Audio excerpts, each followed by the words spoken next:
In the grim darkness of the far future, there is only war. If it's so grim, why do I like it so much? What about war and death is so entertaining?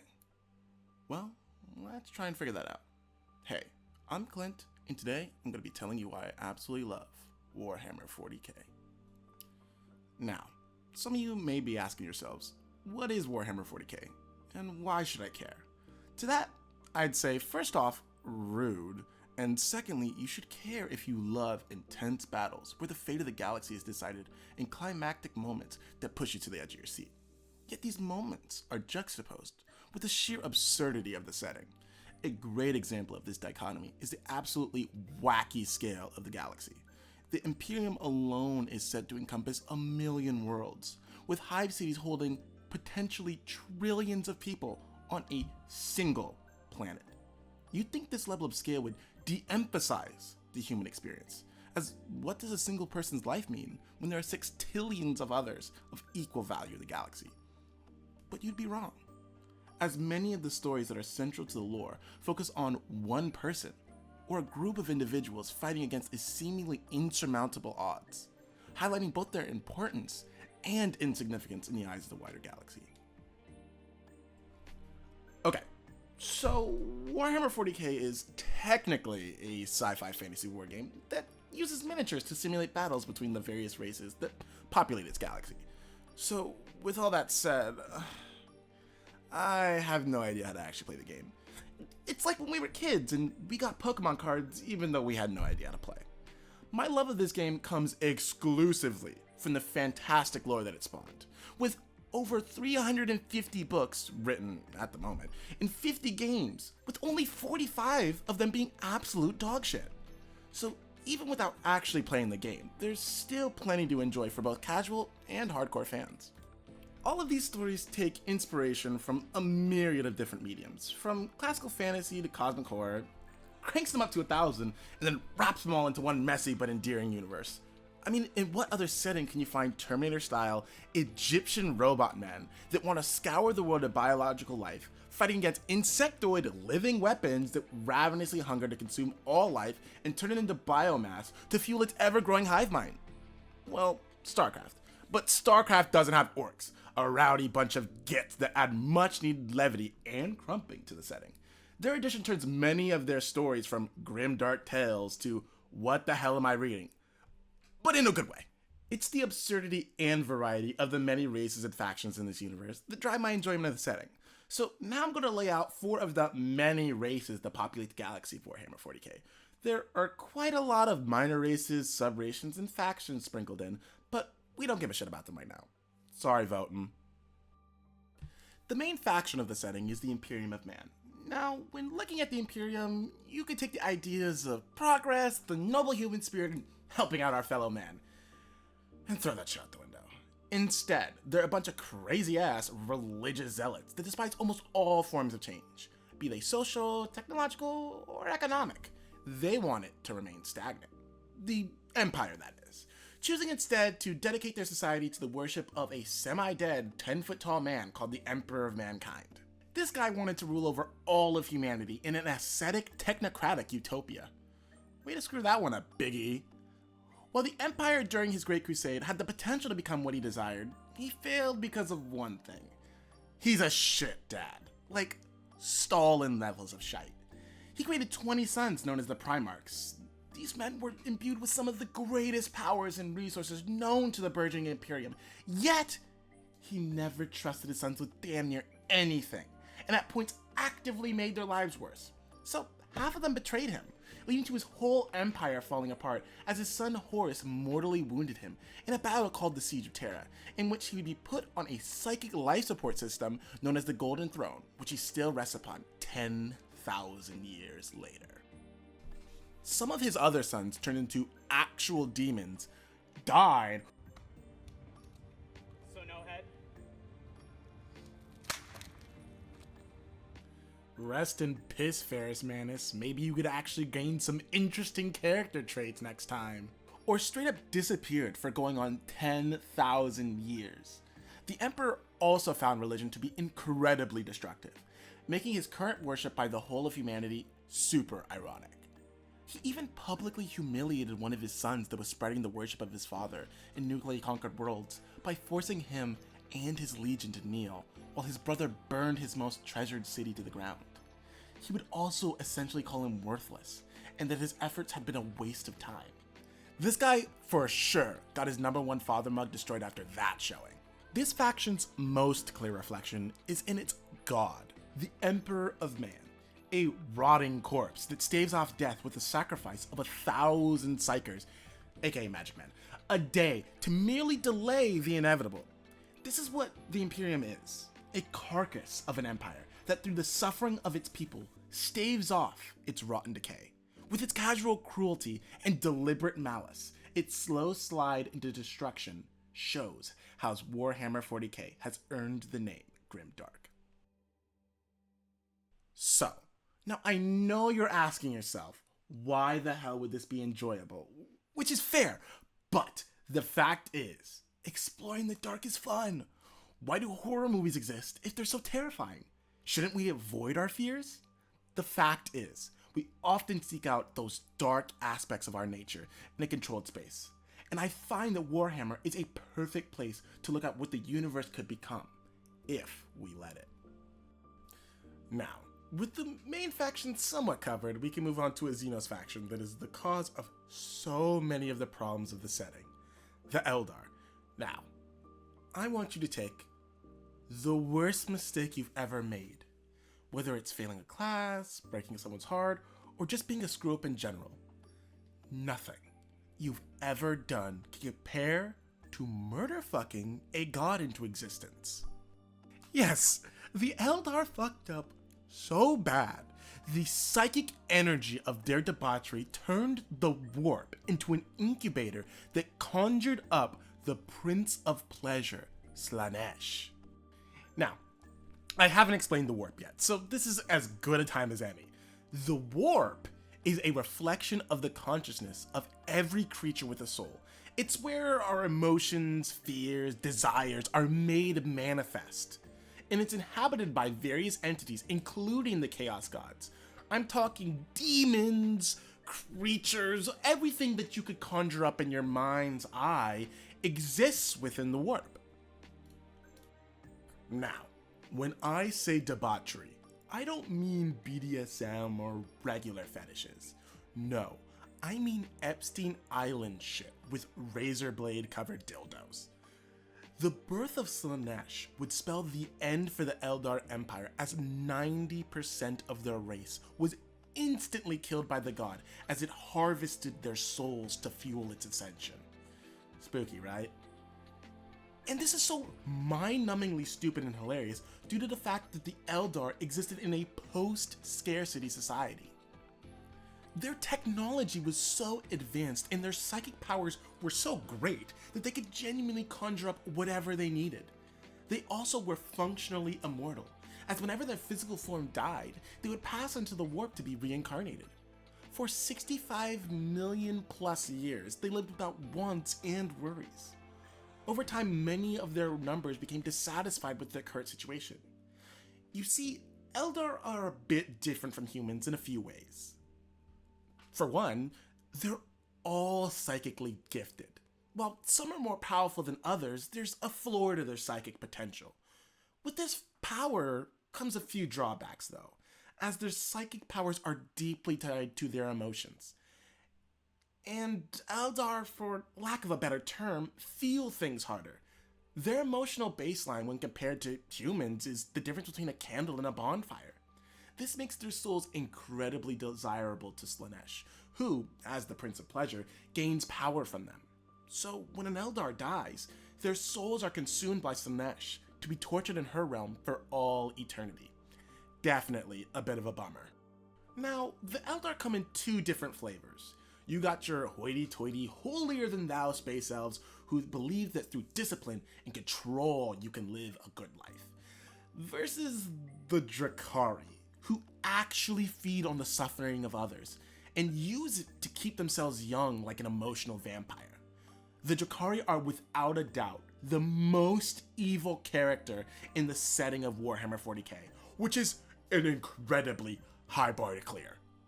With all that being said, the Eldar can be seen as a dying race whose hubris can be used as a lesson in what not to do when you hit the endgame of civilization. Now, I have a love-hate relationship with the Eldar, as they're interesting, yet are absolutely shafted when it comes to the lore. Space Marines should not be able to kill Phoenix Lord's GW. Despite these issues, I still find the Eldar to be a dynamic and interesting faction. But please, Games Workshop, give the elves some love. They've suffered enough. Now, it's Egypt time, baby. Necron Tier had their genesis over 65 million years ago in our own Milky Way galaxy. They're better known as the Necrons, and they are the most technologically advanced race in the current setting. Which makes sense considering they're soulless robots that carry engram copies of their consciousness, as their soul and flesh was consumed by ancient gods that they later betrayed and are now using these gods as goddamn Pokemon and batteries to power their cataclysmic engines of destruction. Now, the Necron are an incredibly important faction in the setting, as two of the major races being the Eldar and, as we'll talk about later, the Orcs were created specifically to deal with them. The Necron were once known as the Necron Tier, and during this time, life sucked for them. You see, they evolved on a world with a super radioactive sun that essentially gave the entire race cancers, leading to all of them dying super early deaths, which, again, sucks. Despite their flight from their home system, the cancer and death followed them, leading to a culture that revolved around death and its inevitability. You can see where the Egyptian influence comes in. Looking for a way out, the Necron Tier found the Old Ones, a race of godly psychic frogmen that had near complete mastery over biological life. Overjoyed, the Necron Tier requested aid, and were met with apathy as they refused to help.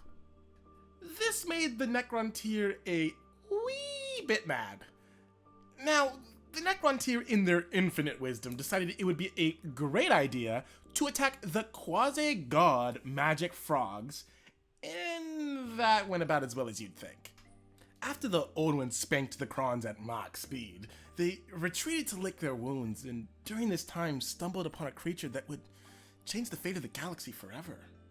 The Necron found the gods of the Imperium, an entity known as a Catan.